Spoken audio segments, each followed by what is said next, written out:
എല്ലാവർക്കും നമസ്കാരം. Know the Bible എന്ന എപ്പിസോഡിൽ ഇനി നമ്മൾക്ക് സംസാരിക്കുവാനുള്ളത് എസെക്കിയേൽ പ്രവാചകന്റെ പുസ്തകത്തിൽ നിന്നാണ്.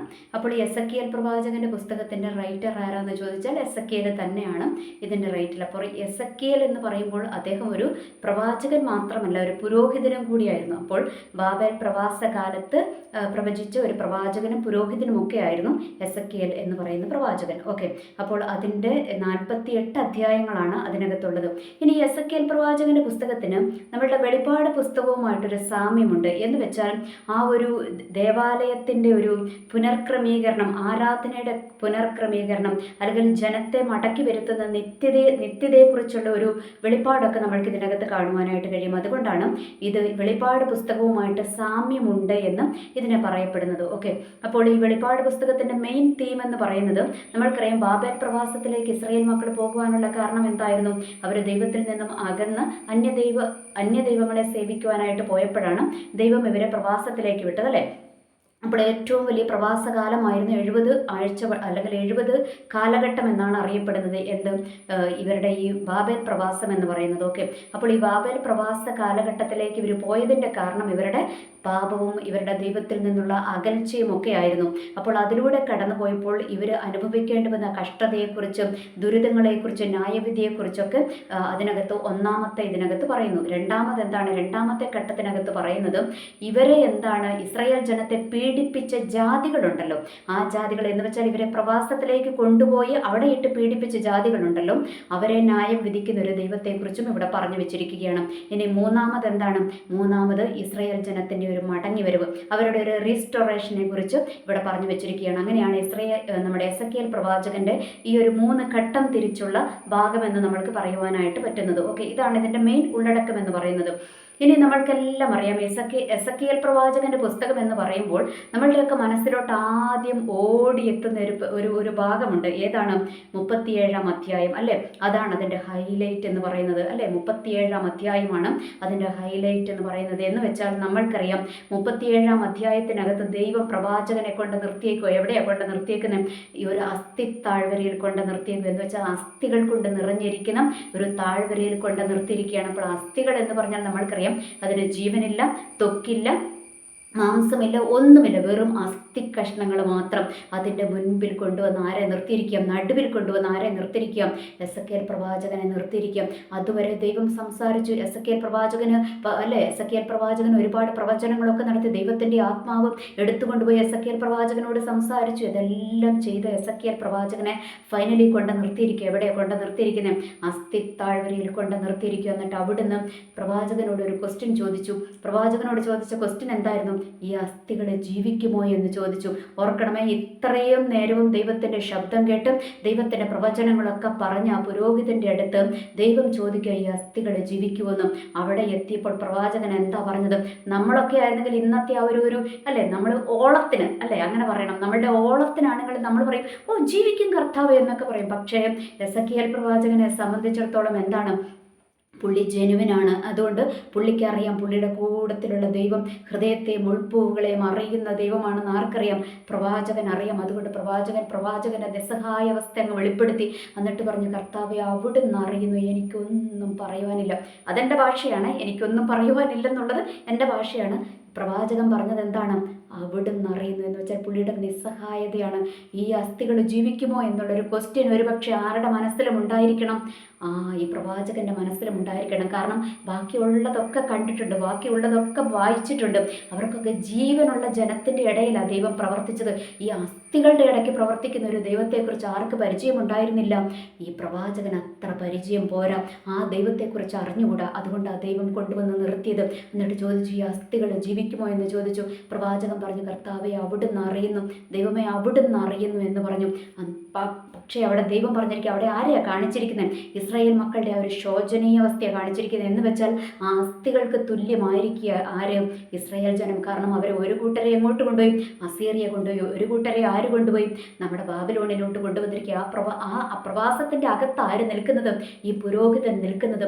ഈ പുരോഹിതൻ അറിയാം, അല്ലെങ്കിൽ ഈ പ്രവാചകൻ അറിയാം, ഇസ്രായേലിൻ്റെ അവസ്ഥ അറിയാം, അല്ലേ? അവരുടെ രാജ്യത്ത് സംഭവിച്ചിരിക്കുന്ന അവസ്ഥ അറിയാം.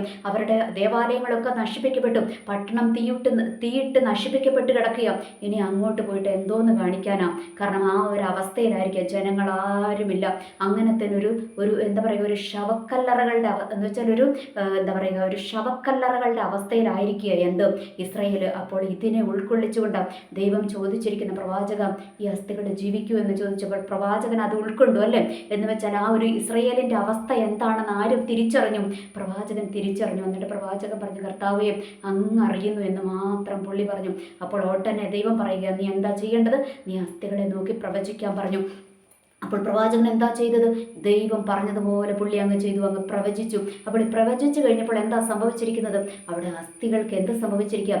അസ്ഥിയിൽ മാംസവും ത്വക്കും ഒക്കെ അങ്ങ് വന്ന് അങ്ങ് പൊതിഞ്ഞു. അതൊക്കെ പുള്ളി അങ്ങ് കണ്ടു. പക്ഷെ അതിന് എന്തില്ല? ജീവൻ ഉണ്ടായിരുന്നില്ല. പ്രവചിച്ചപ്പോൾ എന്ത് സംഭവിച്ചു?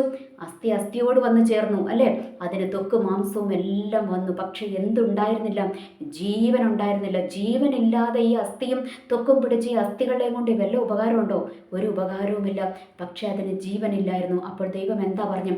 നീ എന്ത് ചെയ്യണം? നീ അതിന്മേൽ ഊതാൻ പറഞ്ഞു. എന്നിട്ട് കാറ്റുകൾ 4 ഭാഗത്ത് നിന്നും കാറ്റ് വന്ന് അതിന്മേൽ ഊതാൻ പറഞ്ഞു. ഇവിടെ ഈ പഴയ നിയമത്തിൽ കാണിക്കുന്ന കാറ്റ് നമ്മളുടെ പുതിയ നിയമത്തിലോട്ട് വന്നു കഴിയുമ്പോൾ എന്താണ്? ദൈവത്തിൻ്റെ പരിശുദ്ധാത്മാവിനെയാണ് കാണിക്കുന്നതല്ലേ?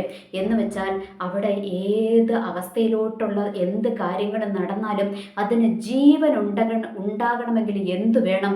അവിടെ പരിശുദ്ധാത്മാവിൻ്റെ പ്രവർത്തനം അവിടെ ഉണ്ടാകണം. നമ്മൾക്കറിയാമല്ലേ, ഉൽപ്പത്തി പുസ്തകത്തിനകത്ത് നമ്മൾ കണ്ടു, പാഴും ശൂന്യമായി കിടന്നു അല്ലേ? അവിടെയൊക്കെ എന്താ പറയുക, വെള്ളത്തിൻ്റെ മീതെ ഒരു പരിശുദ്ധാത്മാവ് പരിവർത്തിച്ചു. അപ്പോഴാണ് അവിടെ മാറ്റങ്ങൾ സംഭവിച്ചത് അല്ലേ? എന്ന് പറയുന്നത് പോലെ പാഴും ശൂന്യമായി കിടന്നിടത്തൊക്കെ ദൈവത്തിൻ്റെ പരിശുദ്ധാത്മാവിൻ്റെ പ്രവർത്തനം കൊണ്ട് അവിടെ എന്തെങ്കിലുമൊക്കെ ഉണ്ടായി വന്നത്, ജീവനൊക്കെ ഉളവായി വന്നതെന്ന് നമ്മൾക്കിവിടെ മനസ്സിലാക്കുവാനായിട്ട് കഴിഞ്ഞു. അതുപോലെ തന്നെയാണ് ഇവിടെ എന്താണ് എസെക്കിയേൽ പ്രവാചകന്റെ പുസ്തകത്തിനകത്തും ഇവിടെ 37-ാം അധ്യായത്തിനകത്ത് അവിടെ എടുത്ത് കാണിക്കുന്നത് ആരെയാണ്? ദൈവത്തിൻ്റെ പരിശുദ്ധാത്മാവിനെയാണ് കാണിക്കുന്നതല്ലേ? എന്ന് വെച്ചാൽ ദൈവത്തിൻ്റെ പരിശുദ്ധാത്മാവ് വന്നാലേ എന്ത് സംഭവിക്കത്തുള്ളൂ? അവിടെ ജീവൻ ഉണ്ടാകത്തുള്ളൂ എന്ന് ദൈവം അവിടെ നമ്മുടെ എസെക്കിയേൽ പ്രവാചകൻ അവിടെ മനസ്സിലാക്കി കൊടുത്തു അല്ലേ? എന്നിട്ട് അവിടെ എന്താണ്? അത് ജീവൻ പ്രാപിച്ച ഒരു സൈന്യമായിട്ട് അത് എഴുന്നേറ്റ് നിന്നു എന്ന് നമ്മൾക്ക് അവിടെ കാണുവാനായിട്ട് കഴിഞ്ഞു. പഴയ നിയമത്തിൽ അത് ഇസ്രായേലിൻ്റെ ഒരു പുനർനിർമ്മാണത്തെക്കുറിച്ചാണ് പറഞ്ഞതെങ്കിലും പുതിയ നിയമത്തിലോട്ട് വന്നു കഴിയുമ്പോൾ ഇത് നമ്മളുടെയൊക്കെ ജീവിതവുമായിട്ട് സാമ്യമുണ്ടല്ലേ? നമ്മളുടെയൊക്കെ ജീവിതത്തിൽ ഇതുപോലെയുള്ള ഒരു അവസ്ഥയിലൂടെയൊക്കെയാണ് നമ്മളൊക്കെ കടന്നു പോകുന്നതെങ്കിലും ഓർക്കുക, ദൈവത്തിൻ്റെ ഒരു പ്രവൃത്തി നമ്മളുടെയൊക്കെ ജീവിതത്തിൽ ഇരിക്കുന്നുണ്ട്. കാരണം മറ്റുള്ളവരൊക്കെ നമ്മളെ നോക്കി പറയും, ഓ ഇനി ഇതിനെ കൊണ്ട് ഒരു ഉപകാരവുമില്ല, ദൈവത്തിന് ഇനി ഇതിനെ കൊണ്ട് ഒരു ഉപകാരവുമില്ല അല്ലേ? കെട്ടപ്പെട്ട കഴുതിയെ പോലെ ഒരു ഉപകാരവുമില്ല എന്ന് മറ്റുള്ളവർ നമ്മളെ നോക്കി വിധി കൽപ്പിച്ചിട്ടിരിക്കുകയായിരിക്കും. ഇനി എന്തിനേറെ പറയുന്നു, നമ്മൾ തന്നെ നമ്മളെ നോക്കി അങ്ങ് വിധി കൽപ്പിച്ചിരിക്കുക. ഓ തീർന്നു, എല്ലാം തീർന്നു, ഇനി ഒന്നുമില്ല എൻ്റെ ജീവിതത്തിൽ, ഇനി പ്രതീക്ഷകളൊന്നുമില്ല, എല്ലാ പ്രതീക്ഷകളും അസ്തമിച്ചു അല്ലേ? ജീവിതത്തിൻ്റെ പ്രതീക്ഷകളൊക്കെ അസ്തമിച്ചു പോയി, ഇനി ഒന്നും നോക്കാനില്ല. കർത്താവേ അങ്ങ് എൻ്റെ ജീവനെ ഒന്ന് എടുത്താൽ മതി. ഇനി പ്രായമായവരോട് ചോദിച്ചാൽ അവരും പറയും, ഓ ഇനി എന്നാത്തിനാ ഇങ്ങനെ ഭൂമിക്ക് ഭാരമായിട്ട് ജീവിച്ചിരിക്കുന്നത്, അങ്ങ് വന്നെന്ന് എന്നെ ഒന്ന് അങ്ങ് എടുത്താൽ മതി എന്ന് പറയും. ഇനി ഒത്തിരി കഷ്ടങ്ങളിലൂടെയും ദുരിതങ്ങളിലൂടെയും പ്രശ്നങ്ങളിലൂടെയും കടന്നു പോകുന്നവരെന്താ പറയുന്നത്? അവർ പറയും, എൻ്റെ കർത്താവെ അങ്ങൊന്ന് വേഗം വന്നാൽ മതി എന്ന് പറയും. അതേസമയം സമൃദ്ധിയുടെ നടുവിലിരിക്കുന്നവൻ കർത്താവെ അങ്ങൊന്ന് വേഗം വരണമെന്ന് പറയുമോ? പറയത്തില്ല. കാരണം അവർക്ക് ഇപ്പോഴൊന്നും പറയണ്ട, കുറച്ച് കഴിഞ്ഞിട്ട് വന്നാൽ മതി അല്ലേ? എന്ന് വെച്ചാൽ നമ്മൾക്കറിയാം അങ്ങനത്തെ ഒരു സിറ്റുവേഷൻ, അസ്ഥി താഴ്വരകളിൽ കൂടെ കടന്നു പോകുന്ന ഒരു സിറ്റുവേഷനിലാണ് നമ്മളുടെ ജീവിതം ഇന്ന് ഇരിക്കുന്നതെങ്കിൽ ദൈവത്തിൻ്റെ പരിശുദ്ധാത്മാവിന് ഓർമ്മിപ്പിക്കുവാനുള്ളത്, നമ്മളുടെ മേൽ എന്തുണ്ടാകും? ദൈവത്തിൻ്റെ ഒരു കാറ്റടിക്കും. ആ കാറ്റടിക്കുമ്പോൾ എന്ത് സംഭവിക്കും? ജീവൻ ഉണ്ടാകുമെന്ന് ഇവിടെ പറഞ്ഞു വെച്ചിരിക്കുകയാണ്. നമ്മളോട് ദൈവത്തിന് പറയാനുള്ള സന്ദേശവും അത് തന്നെയാണ്. ജീവൻ പ്രാപിക്കും. ആ ജീവൻ പ്രാപിക്കണമെങ്കിൽ എന്തുണ്ടാകണം? ദൈവത്തിൻ്റെ പരിശുദ്ധാത്മാവിൻ്റെ പ്രവൃത്തി ഉണ്ടാകണം. അപ്പോൾ നമ്മുടെ ഈ എസെക്കിയേൽ പ്രവാചകന്റെ പുസ്തകത്തിനകത്ത് പല സ്ഥലത്ത് നമ്മൾക്കത് കാണുവാനായിട്ട് കഴിയും. 47-ാം അധ്യായത്തിനകത്തോട്ട് വന്നു കഴിയുമ്പോൾ നീന്തിയിട്ടല്ലാതെ കടപ്പാൻ കഴിയാത്ത നദിയെക്കുറിച്ചൊക്കെ പറയുന്നുണ്ട്. അതൊക്കെ ആരെക്കുറിച്ചാണ് പറയുന്നത്? ദൈവത്തിൻ്റെ പരിശുദ്ധാത്മാവിനെ കുറിച്ചാണ് പറയുന്നതല്ലേ? അപ്പോൾ ഓർക്കുക, ഈ ദൈവത്തിൻ്റെ പരിശുദ്ധാത്മാവ് വന്നു കഴിയുമ്പോഴേ നമ്മളുടെ ജീവിതത്തിൽ ചലനങ്ങൾ സംഭവിക്കത്തുള്ളൂ, ജീവൻ്റെ തുടിപ്പുകൾ ഉണ്ടാകത്തുള്ളൂ, വേർപെട്ട് കിടക്കുന്നതൊക്കെ ഒന്നായിട്ട് ചേരത്തുള്ളൂ. ഇവിടെ പറയുക, ഇസ്രായേലും യഹൂദയും ഇങ്ങനെ 2 രാജ്യമായിട്ട് തിരിഞ്ഞ് അവർ 2 സ്ഥലത്തോട്ടാണ് പ്രവാസത്തിലോട്ട് പോയിരിക്കുന്നത്. ഇവിടെ പറയുകയാണ്, ഇവർക്ക് ജീവൻ വന്നു കഴിഞ്ഞപ്പോൾ എന്താ സംഭവിച്ചിരിക്കുന്നത്? ഈ 2നും ഒറ്റ കോലാക്കി, എന്ന് വെച്ചാൽ സെപ്പറേറ്റായി കിടന്നിരിക്കുന്നതിനെ പോലും ഒന്നിച്ചു ചേർത്ത്. ഓർക്കുക, നമ്മളുടെ ജീവിതത്തിൻ്റെ പരിതാപകരമായ അവസ്ഥയിൽ കൂടെ നിന്നവരൊന്നും ഉണ്ടാകത്തില്ല, എല്ലാവരും ചിതറിപ്പോകുമല്ലേ? നമ്മളുടെ പ്രിയപ്പെട്ടവർ പോലും ചിലപ്പോൾ എന്ത് ചെയ്യും? അങ്ങ് അകന്നു മാറി നിൽക്കും. അല്ലെങ്കിൽ വാക്കുകൾ കൊണ്ടൊരു അകൽച്ച, കുടുംബത്തിനകത്തൊരകൽച്ച, സമാധാനത്തിനൊരകൽച്ച, ഇങ്ങനെ പല സിറ്റുവേഷനുകളിലൂടെ കൂടി ആയിരിക്കും നമ്മളുടെ കുടുംബജീവിതം, അല്ലെങ്കിൽ നമ്മളുടെ വീട്, അല്ലെങ്കിൽ നമ്മളുടെ ജോലി മേഖലകൾ എന്തും കടന്നു പോകുന്നതും ഒരു ഒറ്റപ്പെട്ട അനുഭവത്തിലൂടെ ആയിരിക്കും. എന്ന് വെച്ചാൽ മിണ്ടാനും പറയാനും ആരുമില്ലാത്ത ഒരു ചത്ത അവസ്ഥയിലൂടെ ആയിരിക്കും കടന്നു പോകുന്നതും. അവിടെയൊക്കെ ദൈവത്തിൻ്റെ പരിശുദ്ധാത്മാവിൻ്റെ പരിവർത്തനം ഉണ്ടായാൽ എന്ത് സംഭവിക്കും? ജീവൻ ഉണ്ടാകും എന്നുള്ള കാര്യം ഇവിടെ പറയുകയാണ്. ഓർക്കുക, നമ്മൾ പലപ്പോഴും ഓർക്കുക, പലരുടെയും ജീവിതത്തിൽ ഞാൻ ഈ കഴിഞ്ഞ ദിവസം നമ്മുടെ പലരെയും കുറിച്ച് ഇങ്ങനെ ചിന്തിച്ചു. ചിലരുടെയൊക്കെ ജീവിതത്തിൽ ദൈവം അത്ഭുതങ്ങൾ ചെയ്തിട്ടുണ്ട്, അത്ഭുത രോഗശാന്തികളൊക്കെ കൊടുത്തിട്ടുണ്ട്. എന്നാൽ ഇത് കുറേ കഴിഞ്ഞ് കഴിയുമ്പോൾ ഈ ആ രോഗം വീണ്ടും അവരിലേക്ക് മടങ്ങി വന്നതൊക്കെ കാണുവാനായിട്ട് ഇടയായിട്ടുണ്ട്, അല്ലെങ്കിൽ നമ്മൾക്ക് കേട്ട അറിവുകളുണ്ട്. എന്തുകൊണ്ടാണ് ഇത് സംഭവിക്കുന്നത്? ദൈവം കൊടുത്ത വിടുതൽ നിലനിൽക്കണ്ടേ? എന്താ വീണ്ടും അവരിലേക്ക് ആ രോഗം വരുവാനുള്ള കാരണം? അതിൻ്റെ മെയിൻ കാരണം പല പല കാരണങ്ങളുണ്ടാകും. ദൈവത്തിന് ഒരു വ്യക്തിയുടെ സമയമാകുമ്പോൾ എടുക്കാനുള്ളതൊക്കെ ആയിരിക്കും, അതിനെക്കുറിച്ചൊന്നുമല്ല ഞാൻ പറയുന്നത്. എന്നാൽ മെയിനായിട്ടും ഒരു കാരണമുണ്ട്. എന്താണെന്നറിയാമോ? ഈ വിടുതലുകൾ നിലനിൽക്കണമെങ്കിൽ നമ്മളുടെ ജീവിതത്തിൽ എന്തുണ്ടാകണം? പരിശുദ്ധാത്മാവിൻ്റെ അഗ്നി കത്തിക്കൊണ്ടേയിരിക്കണം. ഇല്ല എങ്കിൽ കിട്ടിയ വിടുതലുകളൊക്കെ എന്ത് സംഭവിക്കുമെന്നറിയാമോ? അത് ചിലപ്പോൾ വീണ്ടും നമ്മൾ കെട്ടപ്പെട്ട അവസ്ഥയിലേക്ക് പോകും. പലപ്പോഴും ഓർക്കുക, നമ്മളുടെ ജീവിതത്തിൽ നമ്മൾ അവിടെ പോയി പ്രാർത്ഥിച്ച്, ഇവിടെ പോയി പ്രാർത്ഥിച്ച്, ഈ ദേവദാസൻ പ്രാർത്ഥിച്ച്, അല്ലെങ്കിൽ ഈ അച്ഛൻ പ്രാർത്ഥിച്ച്, ഈ ധ്യാനം കൂടി, അങ്ങനെ പല വിധത്തിലൊക്കെയുള്ള ഒരു വിടുതലുകളൊക്കെ നമ്മളുടെ ജീവിതത്തിൽ സംഭവിക്കും. അതൊക്കെ ഒരു ഷോർട്ട് പീരീഡാണ്. അത് കഴിഞ്ഞിട്ട് വീണ്ടും നമ്മൾ പഴയ അവസ്ഥയിലോട്ട് പോകുന്നുണ്ടെങ്കിൽ ഓർക്കുക, ഇത് ആ ഒരു പ്രവചനത്തിൻ്റെ അല്ലെങ്കിൽ ആ ഒരു വിടുതലിൻ്റെ സമയത്ത് മാത്രം നടന്നതാണ്. ഇനി അത് നിലനിർത്തിക്കൊണ്ട് പോകണമെങ്കിൽ എന്തുണ്ടാകണം? നമ്മളിൽ പരിശുദ്ധാത്മാവിൻ്റെ അഗ്നി കത്തിക്കൊണ്ടേയിരിക്കണമെന്നും ഇവിടെ ഈ വചനത്തിലൂടെ ദൈവം നമ്മൾക്കൊരു മുന്നറിയിപ്പ് തരികയാണ്. അതുകൊണ്ട് ഈ ദിവസങ്ങളിൽ നമ്മൾ തിരിച്ചറിയേണ്ട ഒരു കാര്യമുണ്ട്.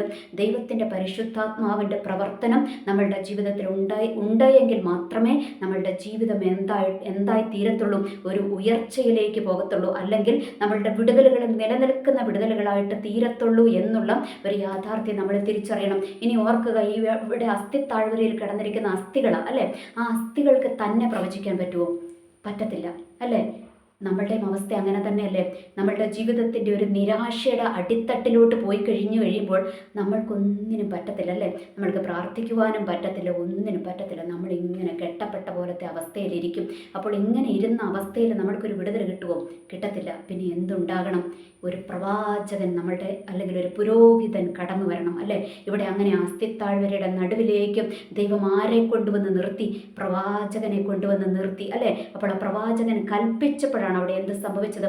അത്ഭുതങ്ങൾ സംഭവിച്ചത്. അപ്പോൾ നിങ്ങൾ വിചാരിക്കും, നിങ്ങൾക്കൊരു ക്വസ്റ്റ്യൻ വരും, നമ്മളുടെ അടുത്തൊക്കെ ആര് വരാനാ? ഇന്നത്തെ കാലഘട്ടത്തിൽ അങ്ങനെയല്ലേ? ആര് വരാനാ? ഒരു പ്രവാചകനെ വിളിച്ചാൽ, അല്ലെങ്കിൽ ഒരു പുരോഹിതനെ വിളിച്ചാൽ കൊടുക്കുവാനുള്ള പൈസ വേണ്ടേ എന്നൊക്കെയുള്ള ഒത്തിരി ക്വസ്റ്റ്യൻസ് ഇത് കേൾക്കുമ്പോൾ നമ്മളുടെ മനസ്സിലോട്ട് വരും. പക്ഷേ ഇവിടെ നമ്മൾ എന്താ ചെയ്യേണ്ടതെന്ന് അറിയുമ്പോൾ പ്രാർത്ഥിക്കുക. ദൈവമേ, അങ്ങ് എനിക്ക് വേണ്ടി ഒരു വിടുതൽ ഒരുക്കിയിട്ടുണ്ടെങ്കിൽ, അല്ലെങ്കിൽ ആരിലൂടെയെങ്കിലും ഒരു വിടുതൽ ഒരുക്കിയിട്ടുണ്ടെങ്കിൽ കർത്താവേ, അവരെ എൻ്റെ അടുത്തോട്ടൊന്ന് അയക്കണമേ, അല്ലെങ്കിൽ എന്നെ അവരുടെ അടുത്തോട്ടൊന്ന് അയക്കണമേ എന്നും നമ്മൾ ദൈവത്തോട് മുട്ടിപ്പായിട്ട് പ്രാർത്ഥിക്കുക. എന്നിട്ട് പിന്നെ നമ്മൾ ചെയ്യേണ്ടത് എന്താണ്? നമ്മൾക്ക് സാധിക്കുന്നത്രയും പ്രാർത്ഥന കൂട്ടായ്മകളിലൊക്കെ നമ്മളങ്ങ് പങ്കെടുത്തോളുക. അപ്പോൾ എന്താണ്, എവിടുന്നാണ് ദൈവം നമ്മൾക്ക് വിടുതൽ തരുന്നതെന്ന് നമ്മൾക്ക് പറയുവാനായിട്ട് പറ്റത്തില്ല. അതുകൊണ്ട് നമ്മൾ എന്ത് ചെയ്യണം?